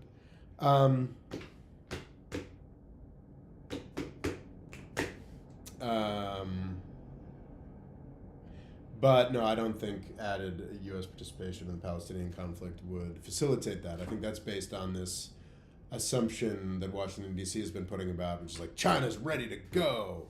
And I really don't think China is ready to grow to that extent. I'm not someone who thinks that China would never try to invade. If we keep this sort of tenor of new Cold War aggression up for another decade, by the point where China has built out these literally hundreds of nuclear power plants that they are trying to build right now and has completely electrified its fleet so that it can be powered by those nuclear plants, some green energy and domestic Chinese coal, then I think it is a real possibility. But I think for the Chinese, there's a big question probably in Chinese policy circles, but it's certainly bigger in U.S. policy circles now, coming out of, I think, the American Enterprise Institute, the Iraq War people, saying that, well, actually, what we've been saying for decades, that China's coming to take over the world and is terrifying, is not true. Actually, China's peaking, and this makes China more scary because they can see that they're peaking and they could see that this could be their last chance for Taiwan. And I think that argument is kind of ripped to shreds by the just the fact that China's building all these nuclear plants. The fact that China, a decade from now, even if it hasn't grown substantially economically, as it sort of expected to for most of the time up to now, it does know that 10 years from now it will be dramatically less dependent on that massive supply chain of oil and gas coming from the Middle East that the U.S. Navy can so easily sever. So I think even if the Chinese don't believe that they're going to be dramatically economically larger in 10 years, I think they do believe that they're going to have a much better power provision situation where a violent takeover of Taiwan is a lot more practicable. So yeah. Spoon Smith says Anthony Blinken's eye roll over the dictator speech was pretty special. It's pretty extraordinary that the United States and China, throughout much of the Biden administration, thanks in part to Nancy Pelosi's trip to Taiwan, thanks to the spy balloon that controversy, Biden and Xi just have not been talking, and relations between the Chinese and American governments have been really, really troublingly bad, just not close. It's been a real scary problem, frankly. And over the past week, or was it last week? I don't know. In San Francisco, Joe Biden and Xi Jinping met up. And that's a good thing. And there were a bunch of not particularly significant accomplishments of that meeting, but it is just important for the two most powerful men in the world with nuclear weapons aimed at each other to meet occasionally and glad hand and keep that line of communication open. And of course, Biden being Biden and a journalist doing their job said, "Hey, you're sure we're buddy with Xi Jinping. In the past, you've called him a dictator. Is he a dictator?" And Biden goes, "Of course he's a dictator." And there's amazing footage of America's top diplomat, Secretary of State Anthony Blinken, listening to this answer, just like, oh God. Because traditionally, China really hates it when that sort of thing happens. But I think at this point in the Biden presidency, they have realized that they should sort of treat him the way that they used to treat Donald Trump, and understand that fewer and fewer of the things that he says are related to any kind of policy or any kind of policy statement of the U.S. government. They're learning to treat him as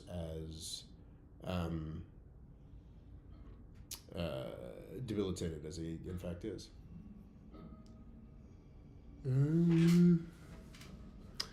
Questions.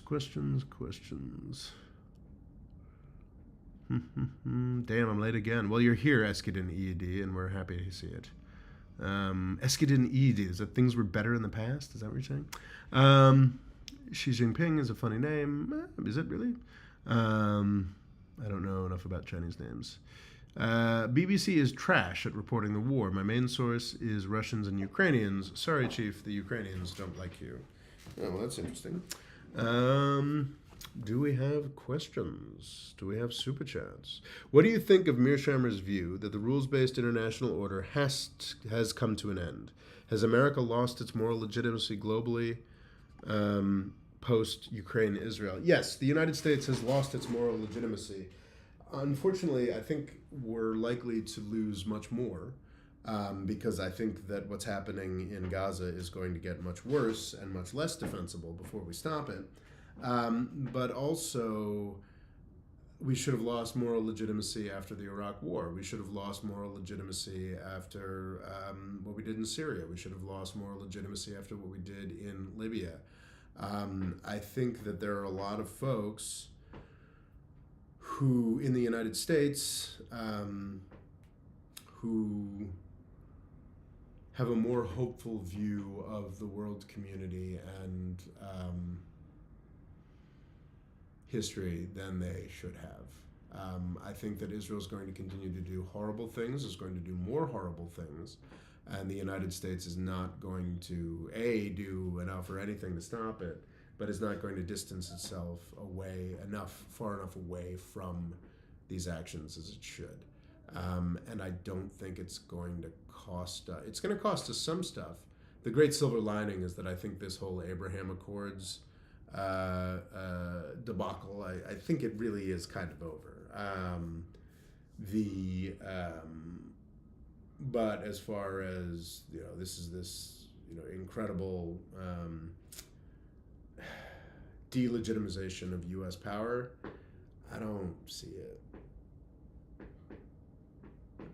Like, I think people are just gonna be like, oh, that happened. International humanitarian law is utterly meaningless, but we'll keep talking about it. It'll just be, let's just not, what's that great immortal Hitler line? Whoever thinks about what happened to the Armenians, and it'll be whoever thinks about what happened to the Palestinians. The long-term lessons that will be learned by every politician in the world who thinks they might be able to get some benefits from genocide will be horrific. The long-term damage to international human rights law, international human rights credibility, the extraordinary hypocrisy of what the U.S. is doing here while claiming to care about in Ukraine, those will have long-term effects. But this idea that and U.S. credibility is over and it's a whole new different world right now, maybe to some extent, but I kind of doubt it. So yeah. Can you explain why you support the Houthis and not Hamas if they are both indigenous resistance movements? I don't support or like either, by the way. I'm just curious. Because I see Israel and its presence in modern day Israel as more legitimate than I see the Saudi presence in Yemen. I think I've talked at some length about just the incredible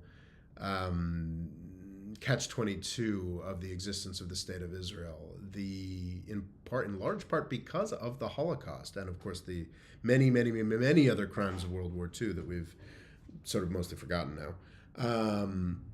The world community became more interested in saying that invasion and occupation is a bad thing. But also the international community, or at least the European and American version of the international community, at the same time decided it was a good idea to foster and promote the establishment of a Jewish state called Israel. That is a fundamental sort of catch-22 there. And it's perhaps not the most philosophically consistent thing, but it is where I am and where I are. That I am not at all interested in reversing or changing or even challenging the aspects of the Israeli state that were set up before 1967. Post 1967, all the settlements in the West Bank, that kind of stuff, I'm very open to rolling up and have almost zero sympathy for settlers in the West Bank or what have you. But I have ironclad sympathy and belief that, especially as it happens to now exist, a Israeli Jewish state should continue to exist. Hamas does not concede that. Hamas is an indigenous resistance group that is dedicated to the destruction of something that I believe should continue to exist. The Houthis are an indigenous resistance group that wants to kick the Saudis out of Yemen, and have largely done so. So not only do I find the Houthis more palatable, I find them very attractive because they are successful. And I am actually very troubled by recent Houthi actions, and I feel like they're making a Hezbollah mistake. People don't necessarily remember this, but Hezbollah was almost universally, begrudgingly, very begrudgingly, respected. I think it was around the year 2000 where the Hezbollah resistance forces, primarily, among other forces within Lebanon, managed to kick out the Israeli occupation after 17 years. It was extraordinary, extraordinary success. I think much akin to the success that the Houthis have experienced by surviving and now establishing deterrence with the Saudi and UAE invasions of Yemen. I think those are obviously very different situations, but comparable in some ways. And I think the great mistake that Hezbollah made was like, well, this sort of resistance and fighting against Israel thing is kind of gives us all of our legitimacy. So they decided to start picking fights on the Israeli border. They started to talking about the Sheba farms, which my understanding was never actually Lebanon's. I think it was Syrian territory that Israel was unfairly occupying, but Hezbollah has decided to say, no, this is occupied Lebanese territory, to use it to justify their continued resistance, fighting, or what have you. And I think that the Houthis are kind of making a similar, and of course, I don't think there's a Lebanese outside of Hezbollah who wishes and hopes and, who desperately wishes that Hezbollah would have just knocked it off after kicking out the Israelis in 2001 instead of continuing the fighting that has brought incredible destruction and horror down on Lebanon's head. I kind of worry that the Houthis are making that same choice now by shooting missiles at Israel that are never going to land, and by hijacking. The Houthis, despite their capacity to do so, have quite impressively not done much hijacking in the Red Sea to this point in the Yemeni conflict. Since 2014, they took control of a large swath of territory and I believe coastline in 2014, and they have not done hijacking of international shipping. And I think it's and they'd sort of established themselves as, oh, well, okay, they suck, but they don't seem to be psychos. They're not going to disrupt everything, and now they've made that choice to disrupt something, and I think that's a real problem.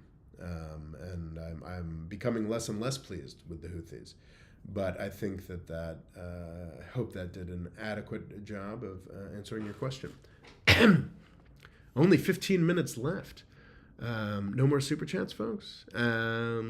You can, of course, keep the chat going longer by adding super chats. But let's see. Do we have questions? Elon saying from the river to the sea line is genocidal and will get you suspended. How is that, Jesus? So Elon, incredibly,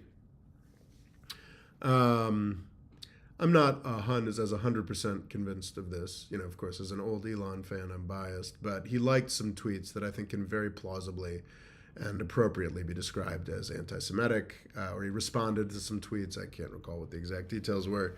Certainly engaged with people who put forward flagrantly anti-Semitic views. And that's gross, and he's lost a ton of advertisers for that. What's kind of extraordinary is that he's like, oh, well, my answer to that is I'll just brutalize some Palestinians. Essentially introduced or attempted to introduce some policies on Twitter, X or whatever now, that made it more... that make it more difficult to express any kind of affinity for the Palestinian cause. And what's truly horrific is that the Anti-Defamation League head, Greenblatt, I believe his name is, within 24 hours of this anti-Semitism controversy with Elon Musk cropping up, decided to praise Elon Musk for his anti-Palestinian rhetoric, which has really disappointed a lot of people for very good reasons. But yeah, this happens over and over again among a certain class of pundit in the pro-Israel pundit in the United States. Is like, you can actually be as anti-Semitic as you want, as long as you say nastier stuff about the Palestinians and help us shut down Palestinian speech, which is pretty gross. Questions. How are you feeling after your COVID bout? I'm really frustrated. I'm getting scared. I feel great. I have, and honestly, I'm not really that concerned about isolating myself much anymore. However, I am still blowing positive COVID tests. And while I don't feel like I have to, I think I've read enough where if your COVID tests are positive, but you're not symptomatic, I'm coughing a little, but you don't need to quarantine yourself anymore. But I have the most cherished family holiday. We're not really Christmas people. We are huge Thanksgiving people. It is American Thanksgiving coming up 2 days from now. And if I'm still blowing positive tests, it's not a breathalyzer. If I'm still getting positive tests, on Thursday, I probably shouldn't go to Thanksgiving with a table that's going to have at least 5 or 6 80-somethings and high 70-somethings. And that would be heartbreaking. This is my family holiday. I don't think I have ever missed. Even when I lived in Turkey for 6 years, I would not come back for Christmas. I would come back for the 4th of July, and I would come back for Thanksgiving. So I'm getting scared, folks. I am at the cusp of maybe having to miss my Thanksgiving holiday not because I'm sick with COVID, which I haven't been for about 3 days now, but because I'm still doing positive COVID tests, which sucks. So that's how my COVID's going. Let's see. Questions. Have we got questions? Only 10 minutes left. Best wishes, happy holiday. Thank you, Spoon Smith. It's interesting. We've got tons of people here, but it seems like not a lot of questions and interactions. Or maybe it's just that I'm so used to the Gaza live chats being so so oversubscribed that perhaps it seems a little slower. It's a very respectable, 72 current viewers, apparently a very respectable amount of folks here. Daxon Min says, More Freedom Foundation, what do you make of Biden trailing Trump in recent polling? Do you see the DNC shelving him in favor of a more marketable and winning candidate? I don't think the DNC has that power. I think if Joe Biden wants to continue running, he's the presidential nominee. I think that's just sort of how it works. And I really think I have a podcast coming out on Monday saying that I think Joe Biden should retire.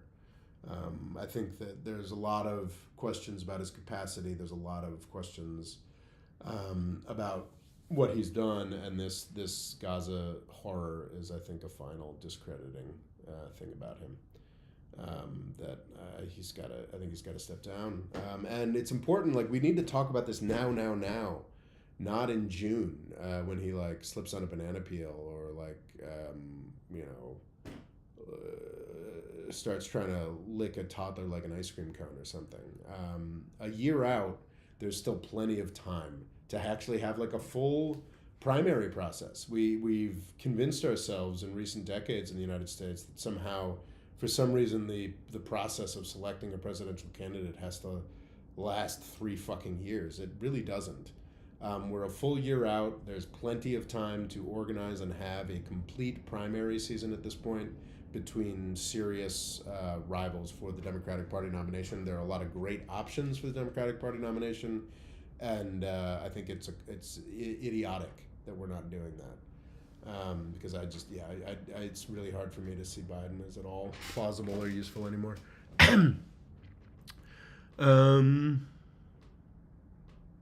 I would love the DNC to shelve him in favor of more marketable and winning candidate. I just don't see it happening. Spoon Smith says, what's going on in Mali? We discussed this at length on the patrons-only newscast just a couple days ago, where we established that Malta and Fadel know a lot more about Mali than I do.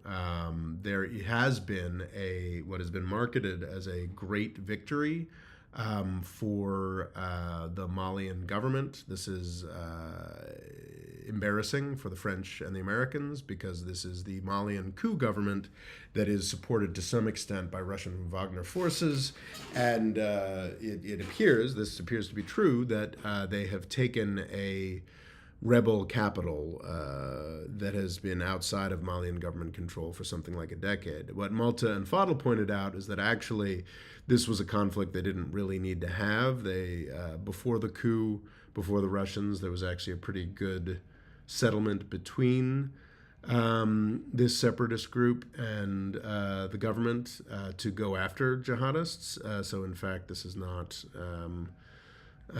perhaps as impressive as the Russians and the Malian government would like us to believe it is.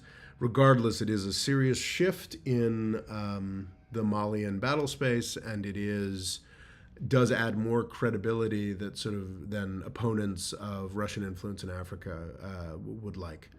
I really highly value the patrons-only Discord and the patrons-only newscast.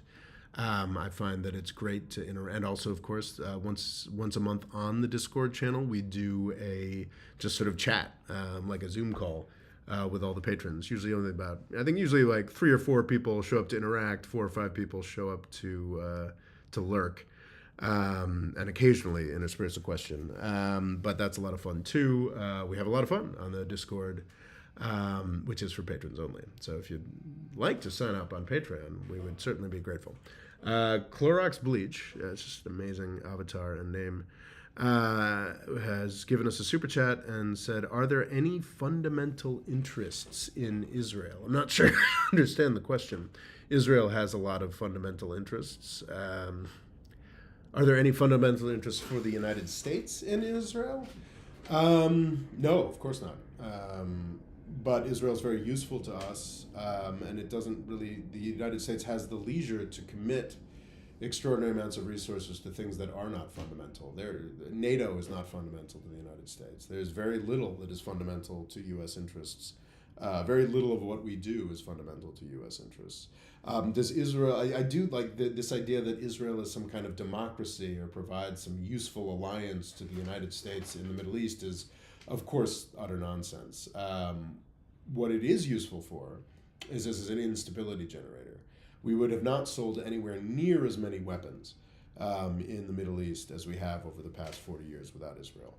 And that's the value it provides, because that's what the United States wants to do. The U.S. government loves selling weapons. The military-industrial complex is our government. And that is a fundamental interest of the military-industrial complex, is the instability that Israel provides. In fact, we have altered, and I would argue in part destroyed, Israeli politics to make it more unstable. Netanyahu is not good for Israel.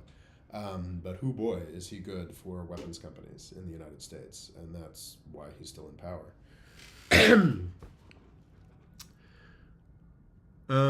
UNRWA, UNRWA, plays for this is a United Nations agents. What is UN refugee? What does WA stand for? Pays for most services in Gaza. Do you think Trump will try to defund it a second time if he wins? He was somewhat successful his first time. I think what Trump ran into with the attempt to defund UNRWA is that Israel doesn't want UNRWA to be defunded. I don't know, maybe I've been spending too much time on the Twitter feed of the very alarmist Bruno Macias. I don't know how to pronounce that. Who's a sort of like big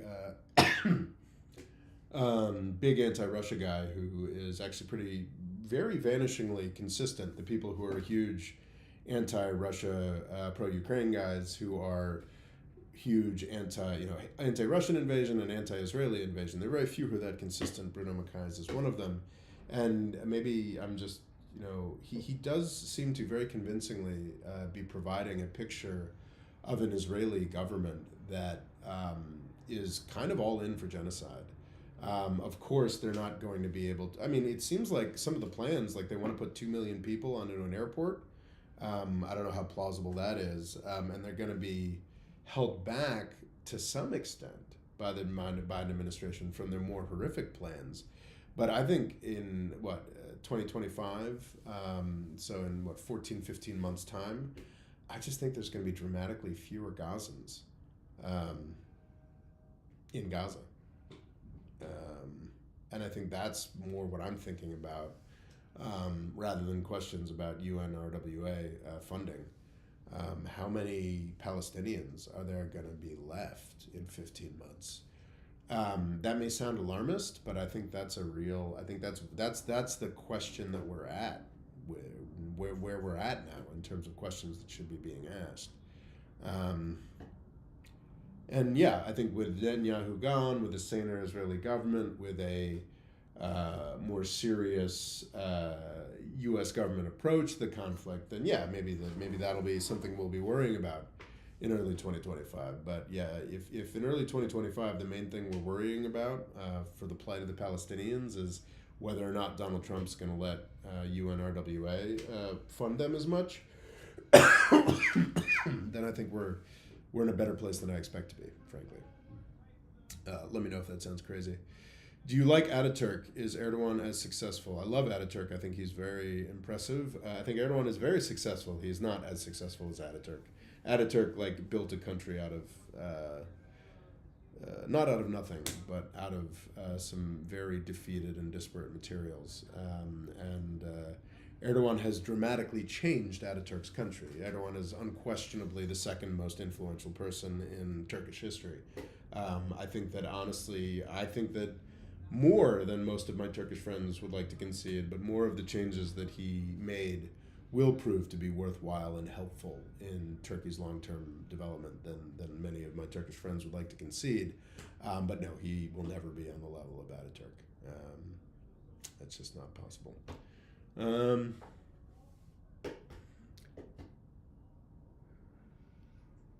Questions. Should America have let Russia join NATO in the 2000s?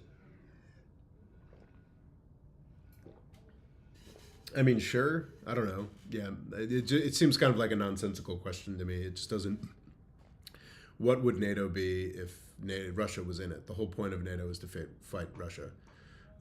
So yeah, I just don't think that it would have been good. Yeah, because it would have made NATO more transparently, ridiculously meaningless. immediately. And yes, that would have been great. I just don't think there's a world in which the United States would have done that. All right, there needs to be some super chats the next minute or two, or we're done. Thank you so much for being here. I am Robert Morris. This is my YouTube channel. I've written some books, most prominently being Everybody's Lying About Islam and Avoiding the British Empire. They're both worth reading. I think I already made a pitch for the Discord server that you get access to if you sign up on Patreon. Great place for ongoing discussion, and you get 2 live events like this that are patrons only a month if you sign up over there. So please do sign up on Patreon. Thank you for being here. Happy Thanksgiving. I hope I get to spend Thanksgiving with my elderly family, but it's beginning to look a little more dicey. Y'all are the best. Even if I have to spend Thanksgiving alone, it's a great holiday anyway. And I hope you all have a happy Thanksgiving. Well, there you go. There's a super chat. Daxon Min, keeping this going. How much worse will things get in Gaza until it stops? It's entirely possible. I'd love it if things would just sort of slow down now. I think there's been intimations from the Israeli government that if they truly are reaching the end of the U.S. government's patience, as they do seem to be reaching the end of everybody else's patience, the U.S. public, the European governments. But of course, what matters is Joe Biden's vote, and Joe Biden's vote seems to be go for it, kill all you want, kill them all. Seems to be Joe Biden's vote at this point. But that vote could change. There's been a lot of polling recently that showed just how badly Biden is getting slaughtered by these positions he's adopted. So the chances of, what's the word I'm looking for? The chances are getting better that Israel will decide that, we can't slaughter at the level that we've been slaughtering, and they're just going to dig in. And they're not going to let anybody, it seems like for a week now, the prospects of a real ceasefire have been just a few hours away. Not a real ceasefire, like a 5-day pause. I do think that 5-day pause would be very difficult for Israel to restart at the same level of savagery that they're participating right now. But they've made it very clear that no Palestinians are going to be allowed to return home during that 5-day pause. Mostly what would happen during that 5-day pause is the Palestinians would be able to some extent, find more bodies and raise that body count much, much more highly. And that would make things a little more difficult for Israel to resume at the level they were at. But there's no question of Israel withdrawing. Israel's simply not going to withdraw. And when the sheer volume of death and destruction that we've been seeing eases off a bit, I think Israel correctly judges that they can just sort of continue doing what they were doing. There will be more targeted attacks against Hamas. But mostly there's just going to be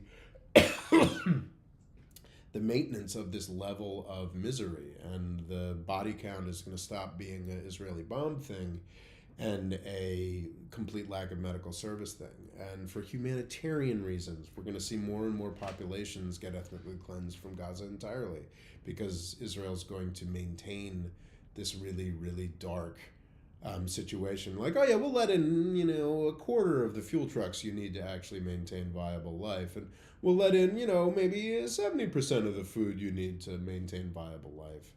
And it's not going to be as brutal and speedy an ethnic cleansing of Gaza. It's going to be a slow trickle.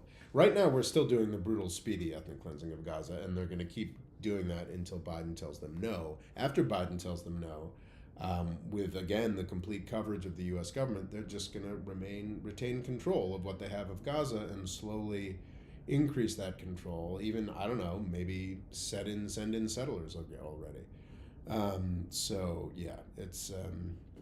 all I see ahead there is darkness. I think the most optimistic interpretation is that the destruction of Gaza will slow down a little bit. Perhaps we won't get all-out fighting in the West Bank, which seems very possible at this point. That's the only kind of good news I can point to. Maybe Hezbollah won't feel the need to join the war, but the chances of this level of horror persisting for weeks to come are not low. The chances of a larger regional war are lower than I thought they were at the outset, but they are nowhere near zero. So those are all bad options. It's a good question, Daxton Min. Any last super chats? Why would they try for peace when they are winning? Yeah.